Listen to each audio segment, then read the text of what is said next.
Hello students, welcome to the PNT coaching classes learn easily and smartly. तो आज हम पढ़ने वाले हैं उन एलिमेंट्स के क्लासिफिकेशन के लिए सेकेंड साइंटिस्ट की रिसर्च एंड उन साइंटिस्ट का नाम था न्यूलैंड। ओके, तो साइंटिस्ट न्यूलैंड ने इस एलिमेंट्स के क्लासिफिकेशन के लिए एक लॉ दिया जिसको बोला गया था law of Octave. Okay, and ये जब लॉ दिए थे उस समय 1864 था। ओके स्टूडेंट्स, तो ये जो लॉ ऑफ ऑक्टेव है, इस ऑक्टेव का मीनिंग पहले मैं समझा दूं। ऑक्टेव का मतलब होता है जो म्यूजिक के जो साउंड्स होते हैं, दैट इज सा रे गा मा पा दा नी। ओके, एंड एक्चुअली स्टार्ट कहाँ से होता है? सा से होता है। तो सा रे गा मा पा दा नी, एंड उसके बाद फिर से सा आता है, यानी कि 7 जो ये लेटर्स हैं म्यूजिक के, इनके बाद जो 8th वाला आता है वो रिपीट होता है, सा रे गा मा पा दा नी, एंड उसके बाद वापस से सा आता है। तो 7 के बाद वापस से रिपीट होता है। तो वही प्रॉपर्टी है इस न्यूलैंड के लॉ ऑफ ऑक्टेव की। चलिए समझते हैं। तो बेसिकली स्टूडेंट्स, आज की इस वीडियो में यही कवर करेंगे कि न्यूलैंड्स का जो लॉ ऑफ ऑक्टेव था इन एलिमेंट्स के क्लासिफिकेशन के लिए ये किस तरीके का था। तो सबसे पहली चीज़ जो स्टूडेंट्स आपको पता होना चाहिए कि जब न्यूलैंड ने अपना लॉ ऑफ ऑक्टेव दिया था उस समय तक सिर्फ और सिर्फ 56 एलिमेंट्स ही डिस्कवर हुए थे। ओके, एंड इसके बाद जो ये लॉ था लॉ ऑफ ऑक्टेव, उन्होंने इसमें बताया था कि अगर एलिमेंट्स को हम अरेंज करते हैं उनके increasing order of atomic masses के बेस पे, यानी अगर हम एलिमेंट लेते जाएं एंड उसको उनके एटॉमिक मासेस के इंक्रीजिंग ऑर्डर पे अरेंज करते हैं, तो ये ऑब्जर्व किया गया कि जो हर 8th एलिमेंट है उसकी प्रॉपर्टी रिपीट होती है। जैसे कि ठीक सारे गामा पादा नी के बाद वापस से सा आता है, तो उसी तरीके से हर 8th एलिमेंट की जो प्रॉपर्टी है वो रिपीट होते हुए दिखाई देती है। तो यही था न्यूलैंड का लॉ ऑफ ऑक्टेव। इसको ज़्यादा अच्छे समझ सकते हैं with the help of example. चलिए देखते हैं एग्जाम्पल। तो बेसिकली स्टूडेंट्स, इसके पहले कि मैं एग्जाम्पल बताऊं, मैं आपको ये बताना चाहूँगा कि न्यूलैंड के ऑक्टेव लॉ के टाइम तक के हीलियम जो है वो डिस्कवर नहीं हुआ था।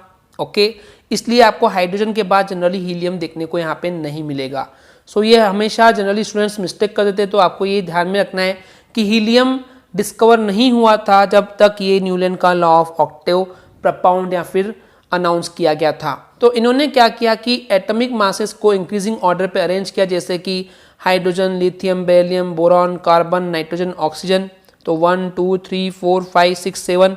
अब इसके बाद जो 8th आएगा वो रिपीट होगा, तो रिपीट यहाँ आ जाएगा fluorine, sodium, magnesium, aluminium, silicon, phosphorus, sulphur, chlorine, potassium, calcium. So question is coming कि इसके आगे और याद करने की जरूरत है क्या। सो आई विल सजेस्ट कि भले आप कैल्शियम तक याद करो। ओके, इसके आगे याद नहीं करेंगे तब भी चलेगा, पर कैल्शियम तक के तो आपको इस टाइप से अरेंज करते बनना चाहिए। तो इस तरीके से जो इस न्यूलैंड्स के ऑक्टेव लॉ के बेसिस पे बात करें तो ये ऑब्जर्व किया गया, जो यहाँ पे ग्रुप में आपको दिख रहे हैं इन सभी एटम की प्रॉपर्टी जो है वो सेम थी। ये न्यूलैंड ने अपना ऑक्टेव लॉ दिया था। ओके, यानी कि हर 7 एलिमेंट के बाद जो 8th एलिमेंट आ रहा है उसकी प्रॉपर्टी सेम देखने को मिलती है। जैसे अगर स्टूडेंट्स मैं हाइड्रोजन से काउंट करूँ तो 1 2 3 4 5 6 7, उसके बाद जो 8th आ रहा है वो प्रीवियस वाले एलिमेंट से प्रॉपर्टी सेम करेगा। अगर मान लीजिए आप कहीं और से काउंटिंग स्टार्ट करते हैं, मान लेते हैं बोरॉन से, तो 1 2 3 4 5 6 7 8, तो ये 8th वाला किससे होगा? एल्यूमिनियम से। ओके, मान लेते हैं और आगे देखते हैं, अगर मेरे को मैग्नीशियम से काउंट करना है तो 1 2 3 4 5 6 7 8, तो कैल्शियम जो है वो मैग्नीशियम से, एंड मैग्नीशियम जो है वो बेरिलियम से ऑलरेडी सिमिलर प्रॉपर्टी कंटेन करता है। इतना क्लियर है स्टूडेंट्स। तो यही था सिंपल न्यूलैंड का ऑक्टेव लॉ। ओके, बट इस न्यूलैंड के ऑक्टेव लॉ में भी कुछ लिमिटेशन थी। चलिए देखते हैं वन बाय वन कि इस न्यूलैंड के ऑक्टेव लॉ में जनरली क्या हुआ था, जो एलिमेंट्स की प्रॉपर्टी थी वो सिमिलर थी, सिर्फ और सिर्फ कैल्शियम तक के ही हमको ये देखने मिला था। यानी कि स्टूडेंट्स जो अभी हमने देखे थे एग्जाम्पल कि ये जो न्यूलैंड का ऑक्टेव लॉ है ये सिर्फ और सिर्फ काम करता है कैल्शियम तक, उसके आगे जो है ये लॉ बिल्कुल भी काम नहीं करता है। यानी कि हाइड्रोजन से लेकर के कैल्शियम तक के ही न्यूलैंड का ऑक्टेव लॉ काम करता है, उसके अलावा ये काम नहीं करता है। सेकेंड लिमिटेशन है, साइंटिस्ट न्यूलैंड ने बोले थे कि क्योंकि उनके रिसर्च तक के सिर्फ और सिर्फ 56 एलिमेंट्स ही डिस्कवर किए गए थे, तो उन्होंने एक कमेंट पास कर दिए थे कि हमारे जो नेचर में है सिर्फ और सिर्फ 56 एलिमेंट्स ही एग्जिस्ट करते हैं। तो ये भी लिमिटेशन इसलिए साबित हुई कि समय के साथ साथ नए नए एलिमेंट्स को डिस्कवर किया गया, तो ये 56 ही एलिमेंट्स है, ये भी उनकी एक कमी बन गई। ओके स्टूडेंट्स, नेक्स्ट लिमिटेशन है, 2 लिमिटेशन यहाँ बता रहा हूँ, फिर मैं आपको एग्जाम्पल में समझाऊंगा ये चीज़ कि इस न्यूलैंड के ऑक्टेव लॉ में जो अलग अलग एलिमेंट्स थे उनको भी एक ही सेम कॉलम में सेम स्लॉट में रख दिया गया था, एंड जो ऐसे एलिमेंट जिनकी प्रॉपर्टी सिमिलर थी उनको अलग अलग स्लॉट में रख दिया गया। कैसे, चलिए मैं समझाता हूँ एग्जाम्पल से।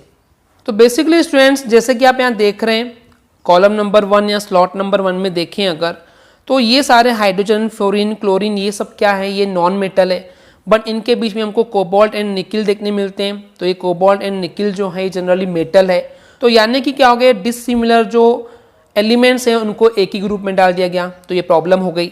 अब जैसे कोबाल्ट, निकल एंड आयरन, ये सिमिलर एलिमेंट थे, लेकिन इनको देखो अलग अलग कॉलम या अलग अलग स्लॉट में डाल दिया गया, तो ये भी लिमिटेशंस हो गई हैं। ओके स्टूडेंट्स, तो यही था बेसिकली न्यूलैंड का law of Octave.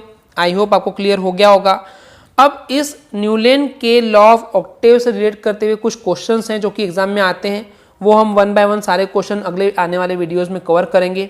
Okay students, I hope आपको क्लियर हो गया होगा। अगर आपको हमारी वीडियो से कुछ भी सीखने मिला या नॉलेज मिला तो प्लीज़ हमारे चैनल को सब्सक्राइब कीजिए एंड वीडियो को लाइक ज़रूर करें। आज के लिए इतना ही, थैंक यू।